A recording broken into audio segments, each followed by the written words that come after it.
Hello, and welcome to a new edition of Education is Best Medicine. And thanks for watching. And remember, community public access is your best bet. Believe Radio, 24-hour inspirational gospel station. I want to thank Curtis. I want to thank Adamology for coming down here and bringing his family as well as his mother and Manchow, kind of helping open up the studio for me. I'm just kind of what's on my mind, and just a collection of things I think. And I felt like the president, when they asked him was he going to invade the country, he said he was thinking about it. We're gonna have a lot of that, so don't worry. Well, and November is an interesting month in 2025, and I know we've been talking about the Epstein tapes, but I think the healthcare issues are what's on the table for me, and we'll talk more about the Epstein tape. But again, what's on my mind? And I think that I really want to remember this data and statistics as it relates to African Americans and their plight, and what's required. And so we have to have these kind of conversations. And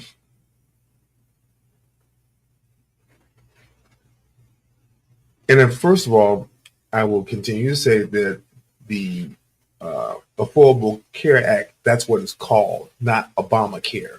He didn't do it by himself. He had an entire legislature and had to go through the process, and some things they got, some things they didn't get.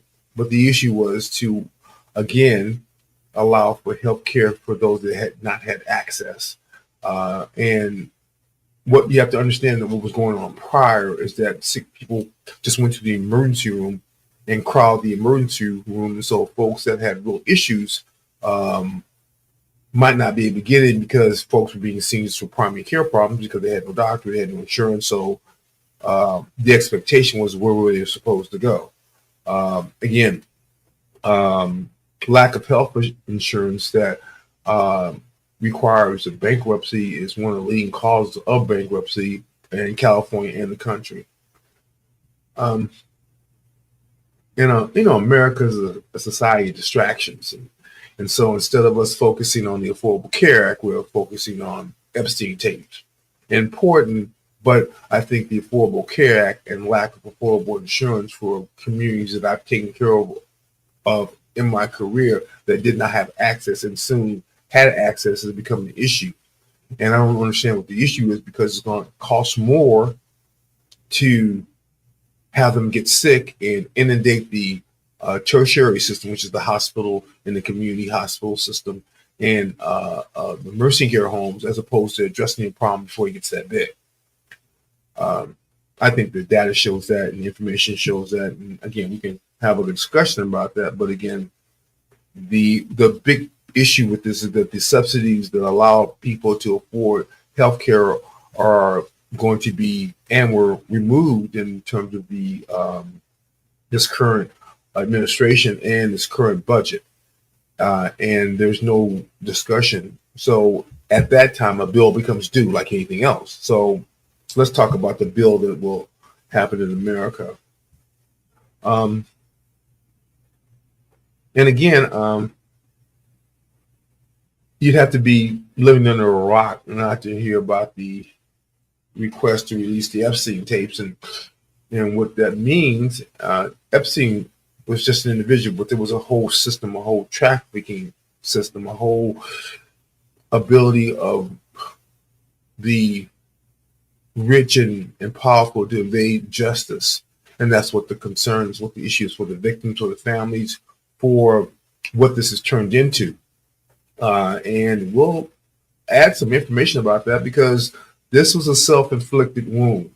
And we'll talk about that in terms of why we're at this point now. Again, this is, I believe, Radio, 24-hour inspirational and gospel music station. I'm George Pearson. I'm a physician's assistant, and this is Education is the Best Medicine. We under the umbrella of Eyes of the Conscious Soul. Miss Barbara Howard and her family are and she is the management component of this, and deals with administration and all those things. And as well, she's out of town. Family, again, family. She's strong on family, and doing things with the family. So they're out on an event, and wish them well and to have a good time and be careful and come back safe. But that being said, I wanted to kind of understand what the effect of the loss of subsidies would be, particularly in California, particularly in the Bay Area. And so I asked that. So the formation of these talks are a combination of GPT chat, open evidence, up to date, and try to support them factually to ensure that we're getting the best evidence we can that is current, and as much as we can limit the bias in them. So I asked a general question to GPT chat, open evidence, in regards to what would happen if the ACA or the Affordable Care subsidies were removed. And it says that if the ACA subsidies were removed, health insurance, particularly in California, premiums, which is what you pay, including the Bay Area, would increase substantially. So understand that whatever you're paying now today for your health insurance, that's all going to change at the first of the year, because these subsidies will no longer be funded. And that's been the big discussion about to fund these subsidies and not to fund these subsidies, because a number of people are going to lose their insurance because it's simple as that. So we understand the premiums by which we pay insurance, but to everyone, would substantially increase, with out-of-pocket premium costs rising by an average of 79%. In a dollar amount, that'd be about $700 a year. Now, that's just for enrollees. For the single, elderly individual or family, annual premiums would increase, could reach thousands of dollars, making coverage unaffordable for many and leading to significant coverage losses, and thereby those individuals on the doorstep of public health, those individuals on the doorstep of the Kaiser Sutter systems. Because in California, if you come to the emergency room, you can't be turned away.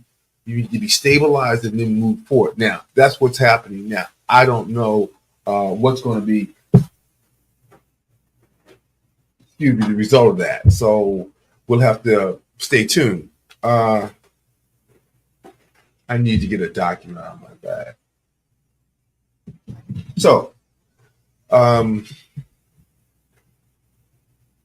so the big picture of the summary is that we won't be able to afford the premiums, thereby loss of insurance, thereby having to go to a system already overburdened and understaffed and underpaid. And I'm talking about the public healthcare system. And the public healthcare system is not public. It was, to me, a discussion about how can we delay care, not provide care. And subsequently, they came out in COVID where a lot of providers that were should have been here now decided to retire. And that's another story. For a senior elderly individual ages 55 to 64 in the Bay Area, historical data shows that before the American Rescue Plan Act expanded subsidies, half of nearly elderly individuals paid at least 18.9% of their income. For the lowest cost bronze plan, in dollars terms, for someone with a $40,000 income, if you got that, this would mean premiums of $7,560 a year. You got that?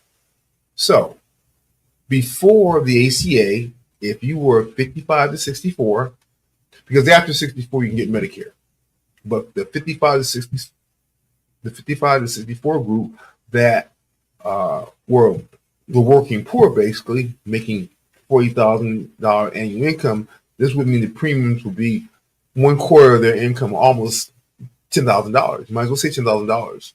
So 1/4 of their income If they made $40,000, at least $10,000 that's going to healthcare, because that's just the healthcare. We're not talking about getting the medicine. We're not talking about the ride to the doctor. We're not talking about the specialty care. This is just basic.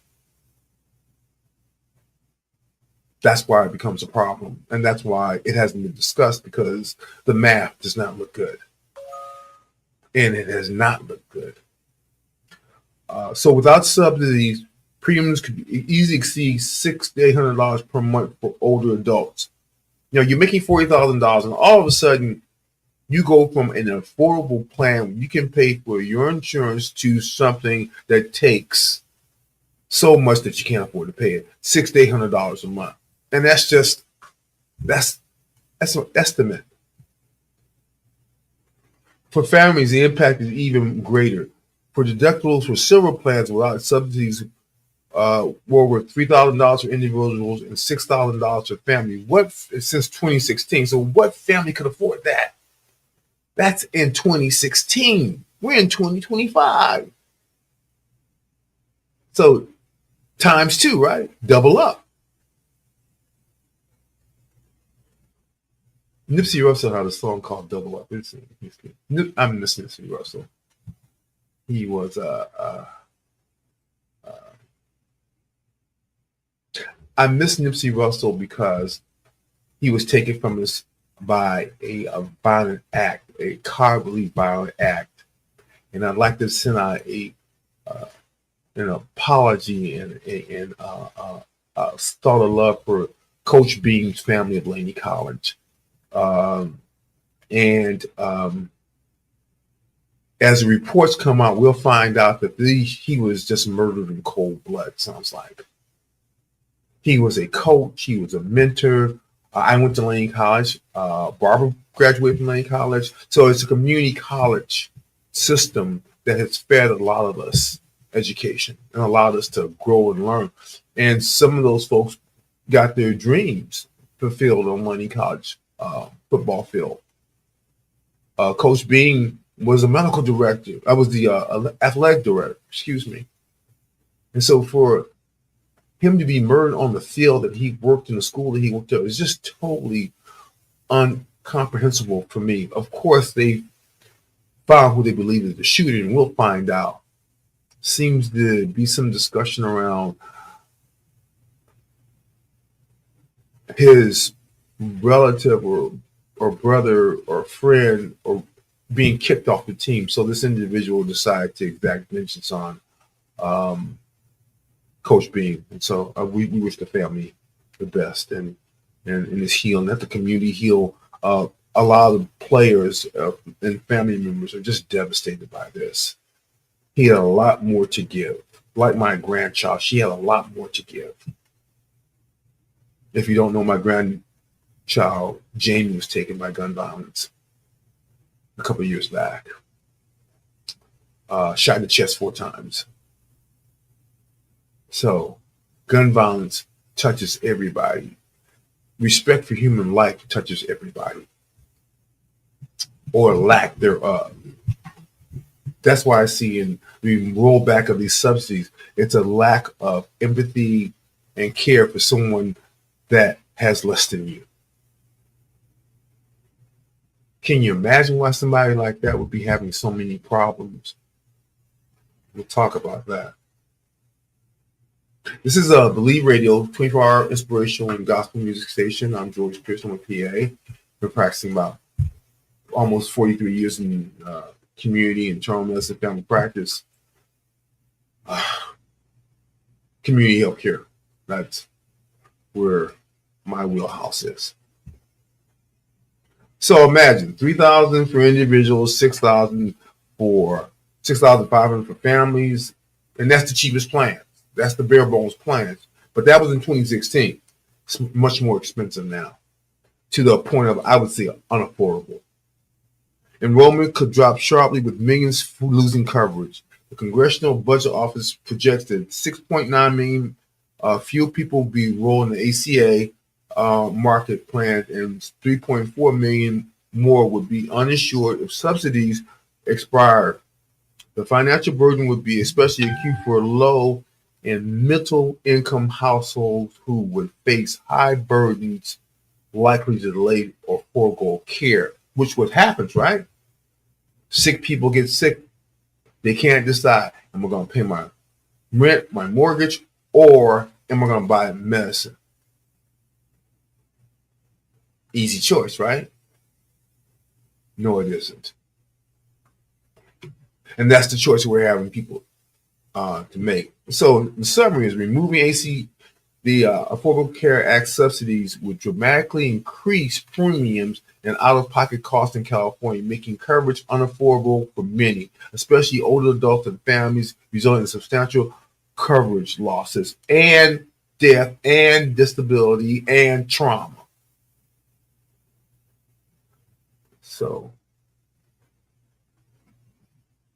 So I asked again, I said, let's go a little deeper because we need to go deep so people kind of understand what they're dealing with. The loss of the support of subsidies, ACA, will bump up the premiums for families, single family head of households to a point of unaffordability. And the question you have to ask, and the question that all these legislators ask, where are people going to go? What's the solution? I heard Speaker Johnson say, well, we've got many solutions. Well, I haven't heard one. Have you heard one? Have we heard one? Did they present it before they decide to chop it out of the budget? And we have a commander-in-chief that says he's not worried about affordability. He was before. We'll talk about that too a little bit. So the loss of subsidies result in out-of-pocket expenses. I told you out-of-pocket expenses, right? Which directly impacts access and utilization in California. When subsidies are available, most enrollees report they are out-of-pocket expenses do not affect them seeking care or medical care. However, those with plans with higher cost assurance, such as bronze plans, which would be more common without subsidies, are significantly more likely to delay care. The delaying of care, the delaying of chronic illness, the delaying of follow-ups, the delaying of the eye exam, the delaying of the blood tests, the delaying of the liver studies, the delaying of the refills of medicine, that will have its own cumulative cost. I live and breathe this. I understand it.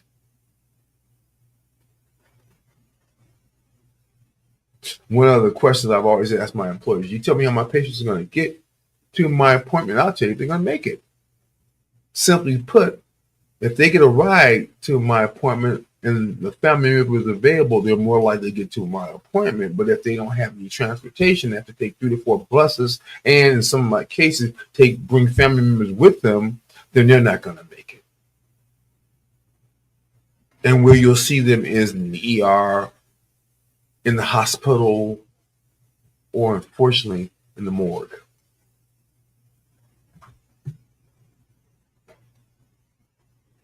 So just think about, I'm talking about adults. What about the children?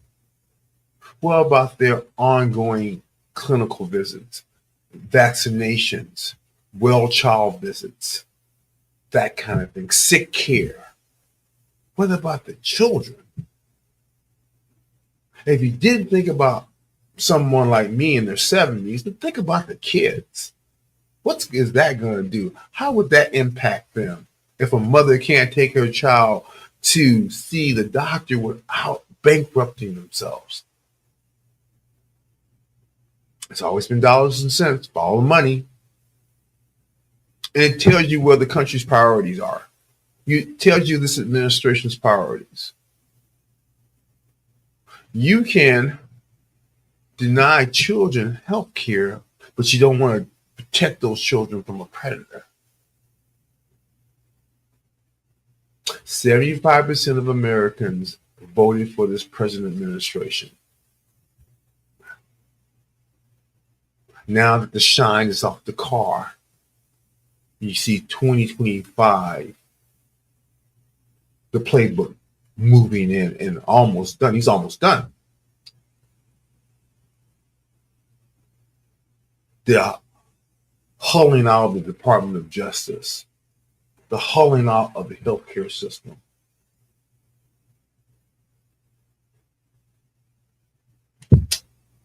We'll see how that plays out. It's not going to play out the way people think it is. In summary, removing ACA premium subsidies would likely result in more delayed care, poor chronic disease management, and increased risk of adverse health outcomes for Bay Area, California residents, especially those with lower income or chronic conditions. Again, empathy. Understanding that what you do not only affects you, it affects everybody around you.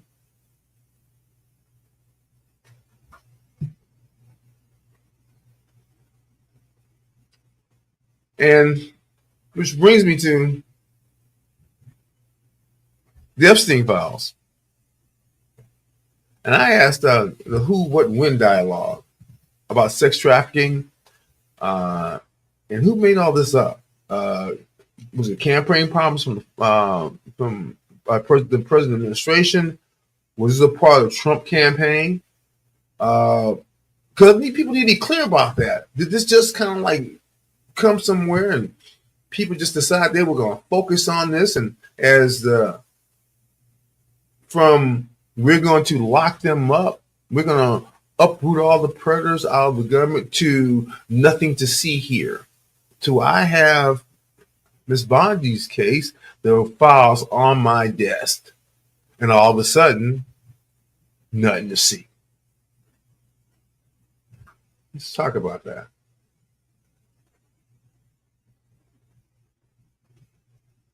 And I want to give a shout out as I begin this piece to Marjorie Taylor Greene. George Pearson, PA, why would you bring up Marjorie Taylor Greene? Because when people stand on the side of the right, I have to respect them.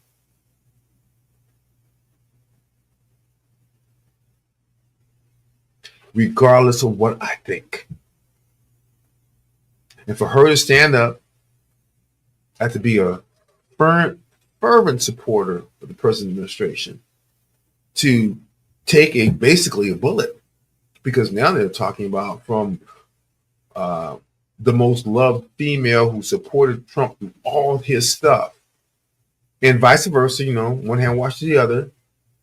Now death threats because she wants justice for the victims. Empathy are gone. Honesty's gone. And the question is why? Because that's the constant question I get. So why is there not an ability to release these files? That's the question that you have to answer. That's the question we all want to know. And only a few people know.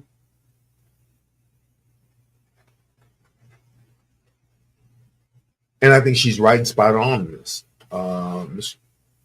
And I want to publicly thank her. Marjorie Greene on my show, but I have to be, because she's taking the hit for wanting the truth, right? So let's talk about this. I asked GPD Chat, and it says during the 2024 campaign, Trump explicitly promised to declassify or release the Epstein-related files.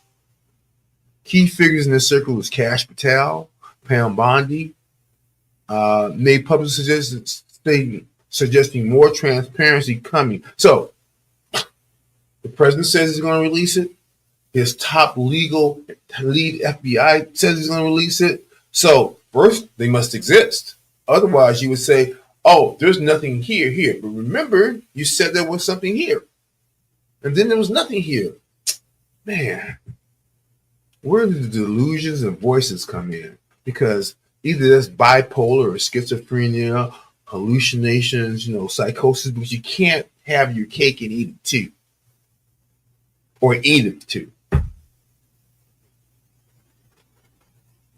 And so, but when some of the documents were actually being reviewed or pushed for release, Trump shifted his tone. At times, he called the demands a Democrat hoax or fake. So how does something go from being, again, I want you guys to follow my thinking. That's why I had to talk about this, because I really tried to follow my thinking to say, maybe I'm looking at this wrong, because intelligent people should be able to say, man, I'm not clear about this. I need to go back and look at what being said and how it's being done. So I'm clear about the facts. And I like the readership and listenership and those that I'm blessed to say, hey, I heard what he's saying. He talks okay. Understand that. Why would he want justice for the victims?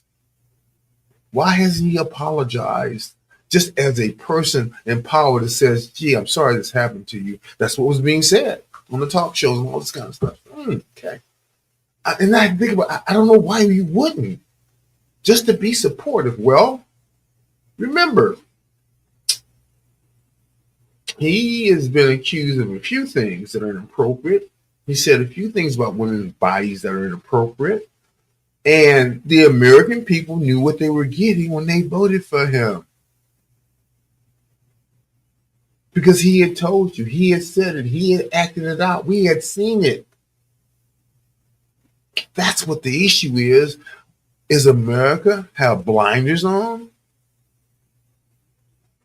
Or in his case, just be selective in who you want to attack and who you don't want to attack? Because in all this discussion, he says, we're going to look into this. We're going to find out. And well, his name is on all these papers. Then he should be investigating himself first, right? Maybe.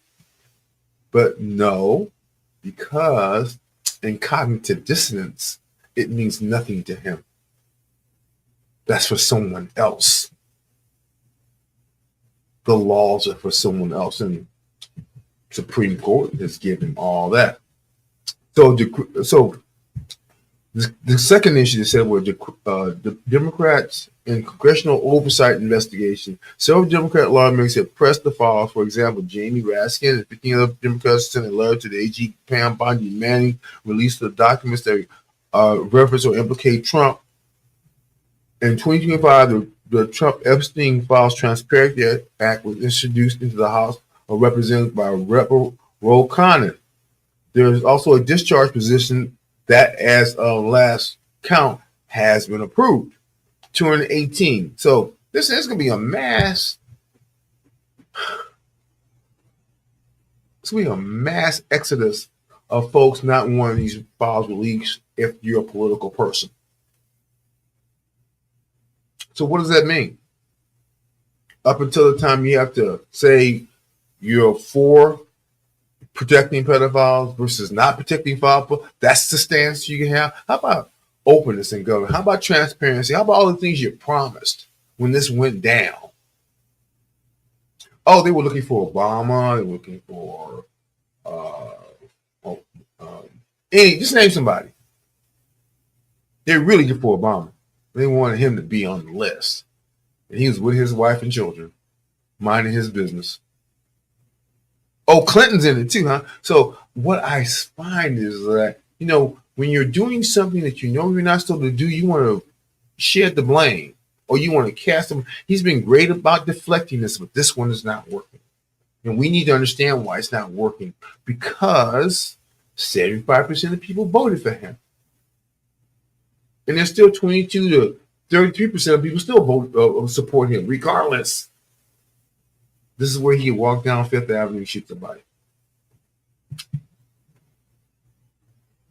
Other voices of survivors of Epstein abuse are also pushing for full release. The Democrat National has also run a digital campaign targeting Republicans, accusing them of trying to bury the truth about Epstein.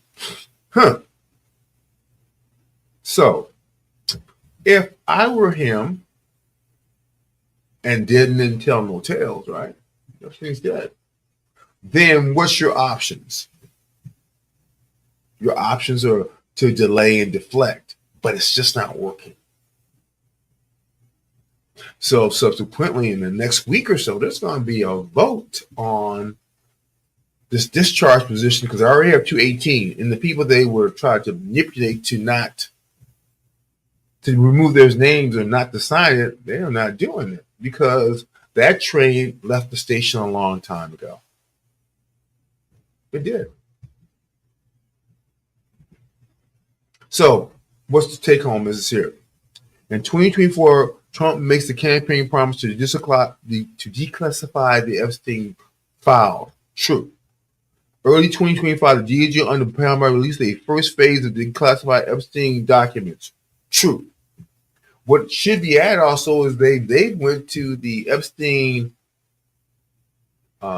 estate and got all these letters and Trevor Chosen things that you would have thought that the Department of Justice would have had if they'd done a complete investigation. They tried to bury it.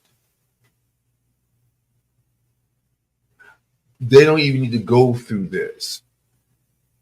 The current administration, President Trump, can sign for a full release of the records. He chooses not to.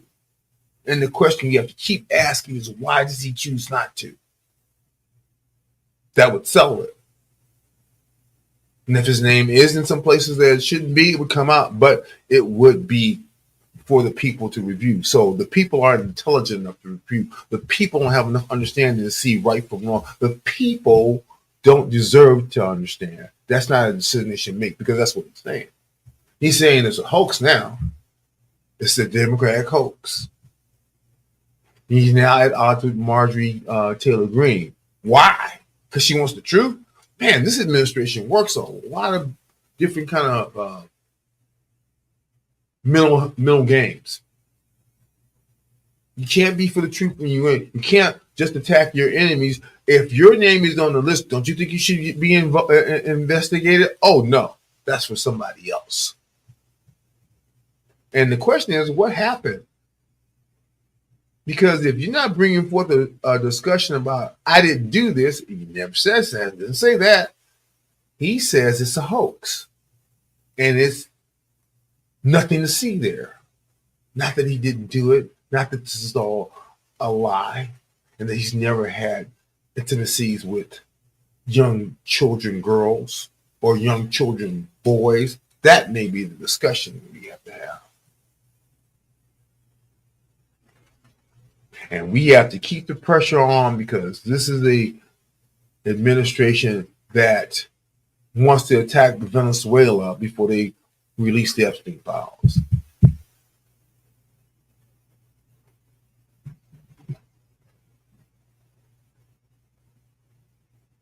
And I said, was it part of Trump's Republican campaign, and why now? Campaign promise. Trump promised to release Epstein's file was appealing to parts of his base, especially those who believed there was a deep state or elite cover-up, saying he would release them, trap and tap into a broad narrative about transparency, exposing elite, and holding the powerful people accountable. Now, isn't that interesting? That's what he was saying in his rallies. That's what Charlie Kirk was telling him to do. That was the narrative. But the true narrative is what's coming out. Now, again, it wasn't going to happen what they thought was going to happen. Because the last thing I think people need to assume is that American people are stupid. That they can't understand right and wrong. And if the most ardent in his base wants these released, and he doesn't want to do it, then there's something there. And if not, let us see. Pull back the veil. Be transparent. Do what you said you were going to do in your campaign. You've done everything else. You wrecked the economy. So let's keep it going. I think the American people can handle the truth. I guess he doesn't think they can. Political leverage. For Democrats, pushing for the release is a way to challenge Trump and his allies, especially since those other files may mention or implicate powerful people, or at least that's the fear / hope among critics. Public pressure. Survivors and advocacy groups want transparency. There's a real demand from the public, not just political actors. Polling shows a majority of Americans want the Epstein files released. I'll read that again. Polling shows a majority of Americans want the Epstein files released. So if a majority of Americans want released and you don't want to do it, then you don't really want to listen to people that have elected you. You're not important now that you've been elected.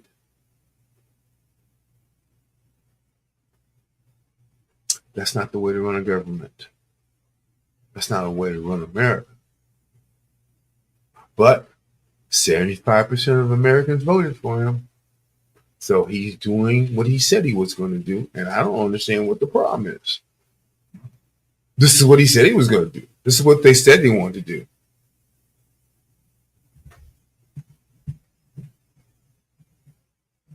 How do I feel about the shutdown of the government?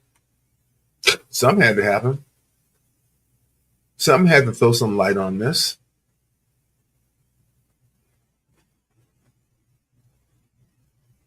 So, are you better than you were last year?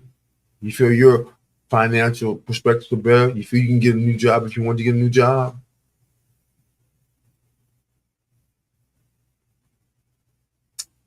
Hey.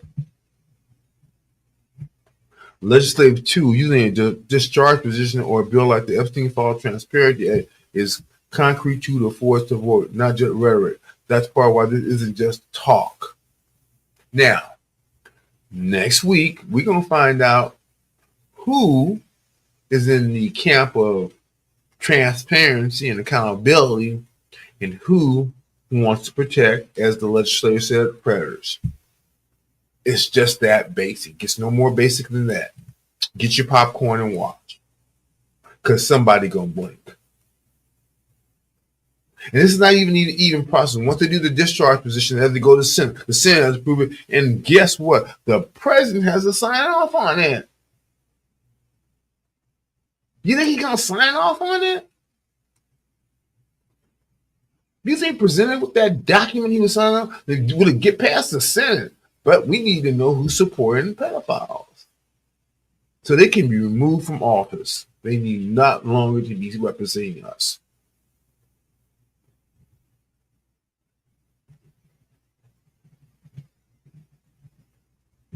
According to the House Oversight Committee, Democrats agree 97% of the documents they received were already publicly known. So despite big promises, much of what has been released so far isn't groundbreaking news, at least for the base on their assessment. At least based on their assessment. DOJ Trump pushback. The Justice Department has said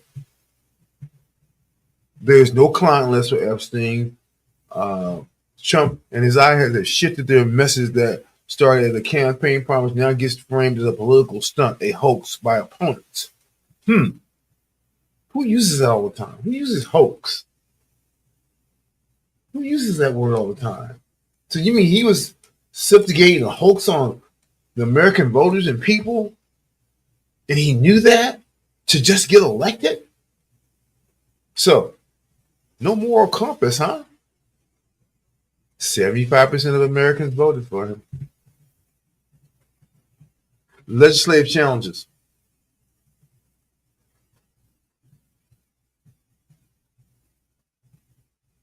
Even though there's a discharge position, getting full transparency via Congress is hard. Some Republicans, even MAGA line wing, are resisting. In the Senate, Republicans defeated a proposal to force a release via the defense bill. So, if it's nothing there and everything is so transparent, why do all these powerful men not want it released? Unless they're forced to do it. And that's what's happening now. They're having to be forced to do it.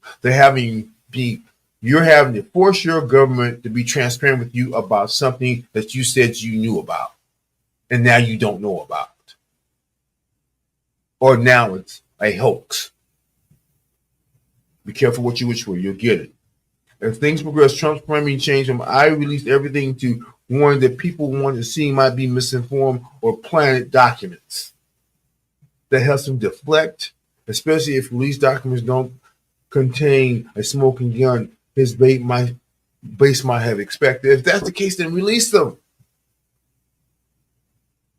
There must be a discussion because they haven't been released. If there's nothing there, then show us nothing there and we can move on.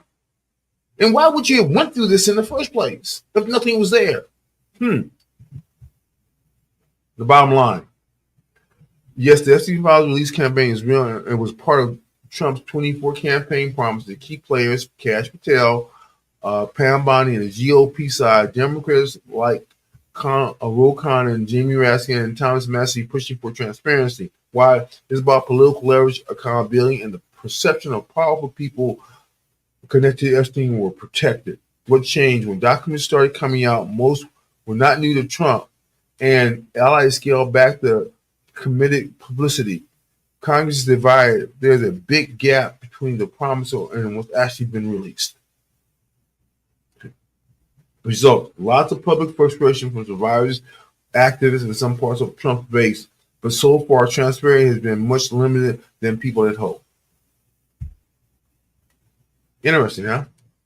So, again, grieving the loss of Coach Wayne College. And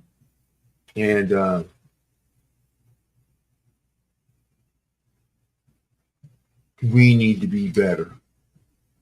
We need to be transparent. We need to demand that. So November, Native American Heritage Month. Interesting, huh? Native American Heritage Month serves as a national moment for honor of the first people of this land and to recognize them their enduring cultural, political, and spirited contributions and highlights. We need to correct historical erasure and misrepresentation and stereotypes that have shaped mainstream American understanding for generations. Thanksgiving, right? For most Americans, the month becomes an opportunity to learn more deeply about indigenous nations, past and present, all the education, community events, and engagement. Native American art, literature, and activism is key. Many non-Native people use November to reflect the real histories behind American narratives, especially around Thanksgiving, to approach indigenous culture with greater respect and awareness. And the continuation of the healing.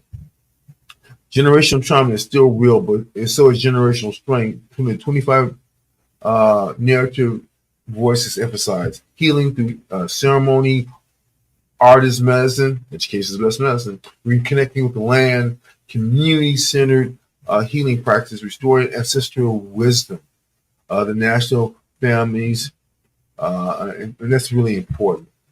Also, it's National Family Caregivers Month, providing physical, emotional, and logistical support to loved ones due to age, illness, disability, or cognitive decline. Often unpaid, informal, and taken. I don't think they're unpaid. I think they're paid in many ways you can't imagine. The care and of someone that you care about and their well-being. There's no price on that. Wouldn't even try. It's taken on out of love, duty, and necessity. Includes daily tasks, bathing, dressing, meals, medical support, cleaning, vacuuming, taking out garbage, advocacy, appointment, paperwork. Many caregivers don't see themselves as caregivers, which prevents them from accessing help or identifying their role as essential labor. The work is a mix of deep emotional connection and heavy responsibility, often affecting caregivers' own health and finances. Well, we'll be okay. And so some of the things that the Department of Labor rollback proposed will remove overtime pay protection for many of the home care workers, reducing income. So this is a big, beautiful bill. That's what it's going to do. Protected for many care workers, reducing income and weakening labor protection. Suspension of enforcement. In 2013, caregiver rules increased vulnerability for professional caregivers. Caregivers often face lost wages, reduced work hours, job instability, and long-term financial consequences, retirement delays, and debt. Again, caregiving.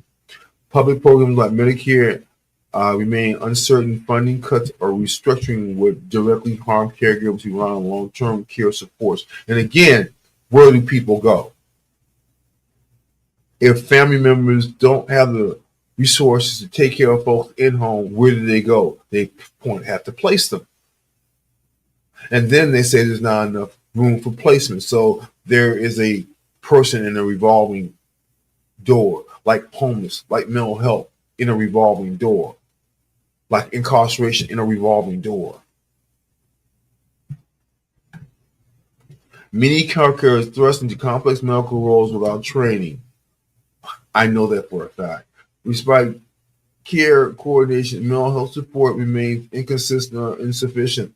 Stuff like physical therapy, exercise programs, getting the person out. It's hard. Society still tends to use caregiving as a family duty, not labor deserving of compensation or benefits. Caregiving remains invisible in public policy because many do not identify as caregivers until it happens to you. If you're young, don't worry. Your parents get old, don't worry. Your child may get sick, don't worry. Your partner may get sick. You become a caregiver. At a high level of stress, isolation, and exhaustion, limited access to mental health services or structured relief. Why National Caregiver Month matters, raises public awareness of the essential role caregivers play, highlights public policy gaps and pushes for national action, brings visibility to the emotional and economic burden carried by caregivers, encourages community support and advocacy for long-term sustainability and caregiving solutions. It's an ongoing piece. It's always morphing. It always changes.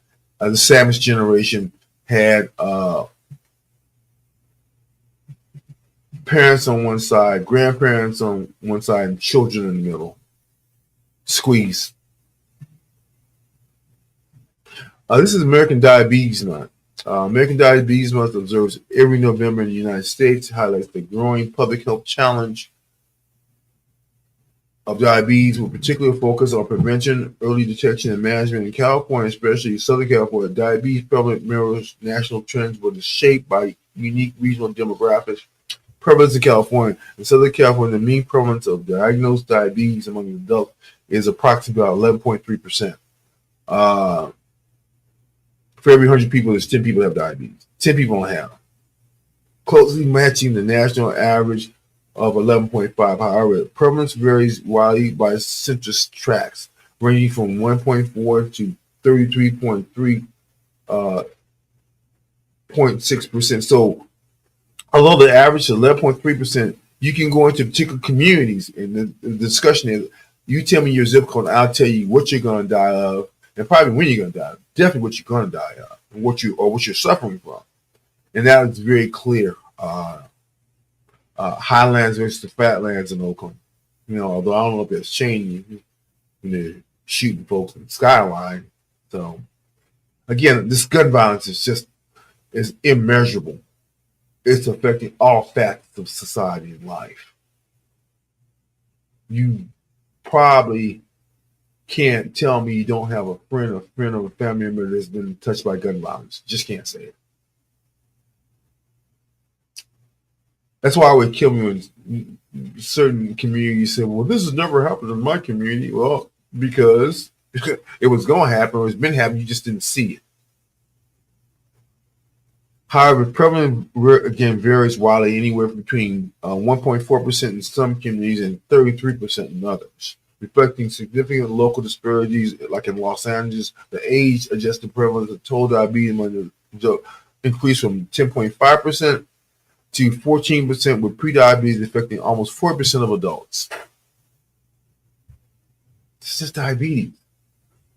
Let's talk about hypertension. Let's talk about cholesterol. Let's talk about hyperlipidemia. Let's talk about thyroid disease. Let's talk about cancer. Let's talk about pulmonary diseases, asthma, COPD, environmental exposures, flu, cold, and shoulder makes all these things worse. And you're talking about cutbacks now.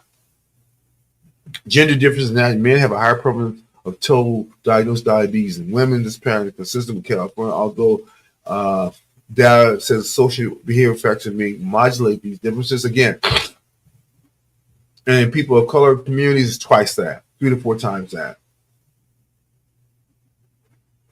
I can't tell you all the time I've had an older Hispanic, older African American.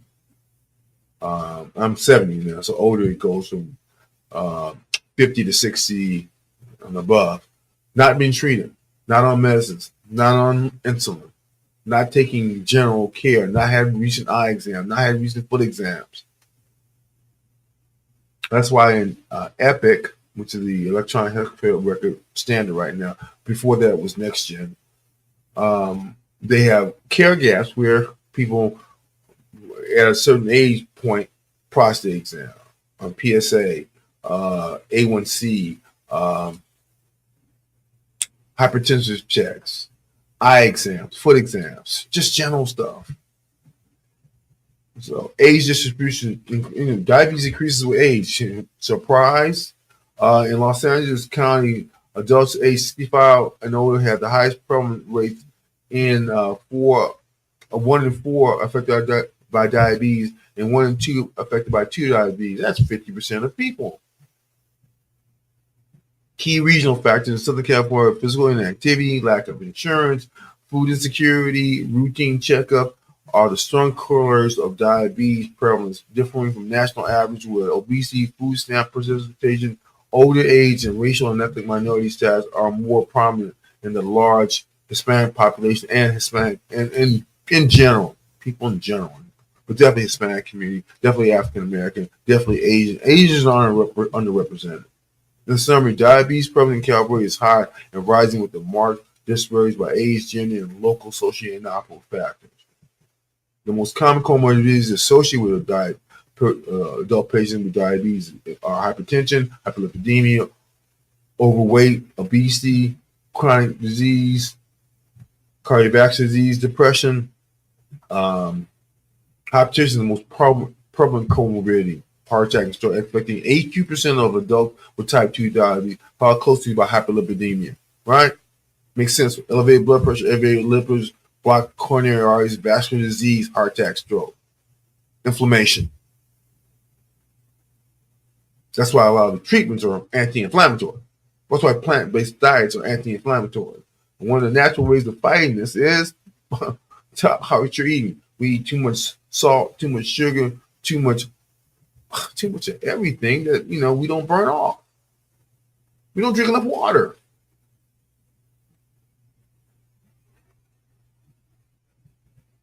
In California, Filipino, Pacific Islander, South Asian, Black, Latino, especially in Mexican origin, adults with diabetes have the highest prevalence of comorbidities, particularly cardiometabolic conditions such as hypertension, obesity, diabetes, the whole prevalence. Interesting enough, Filipino adults consistently show the highest rates of diabetes and comorbidities, including hypertension, obesity, high diet and rice, pork, activity, hard workers, family orientated, good cooks. We got about 5 minutes left, and I want to say thank you. Believe Radio, 24-hour Universal Gospel Station. Thanks to all the folks that listen and take a listen and check out some of the stuff that I talk about. I try to keep sure it's relevant. The thing that I wanted to talk about in respect to diabetes, the GLP-1 have transformed the treatment and paradigm from type 2 diabetes. Their agents not only lower glucose, but also provide substantial cardiorenal protection, reduce all-cause mortality, major cardiovascular events, including stroke, with GLP-1s, heart failure, hospitalization, and progression of chronic disease, the SGLT2. They also promote weight loss and have a new and also put weight loss and lower the risk of low blood sugar compared to older ages. In summary, the clinical presentation of diabetes varies by type and treatment, type 1 versus type 2. Increasing individualized. The advent of GLP-1 and SGLT2 have shifted the focus from glycemic control alone to comprehensive risk reduction. And I just got a hold of a letter in regards to the GLP-1s, and it says, important Medicare member, due to in the 2025-26 state budget, your Medicare RX benefits will change January 1st to 2026. It was given to me by who we will not mention, but understands the issues with this, and I want to thank him. No longer will cover drugs for weight loss known as GLP-1 drugs. The list of GLP-1 will no longer be covered as follows: this Trulicity, Bernada, Mendoza, Ozempic, Wegovy, Vaselis, Mounjaro, all of them basically. And what did it say you should do? It says that there are many other options you can do with the water, such as diet change, increased activity, exercise, confidence, and more. Well, we know that it's just not a personal issue. It is an issue of genetics, environment, trauma, all the inability to have physical activity, that kind of thing. And the last thing I wanted to bring up, because it just kind of got me and I had to deal with it, is, well, I want to thank all the veterans for the service. And I'm a veteran. And again, Veterans Day, you have to go look it up. Important. And I want to talk about Thanksgiving 2027. What does Thanksgiving mean in 2025? For most Americans, if the national holidays center around gratitude, family, food, and reflection, increasing understood a day with complex seriousness not only of celebration, for many Americans, in 2025, a year of social division or economic stress,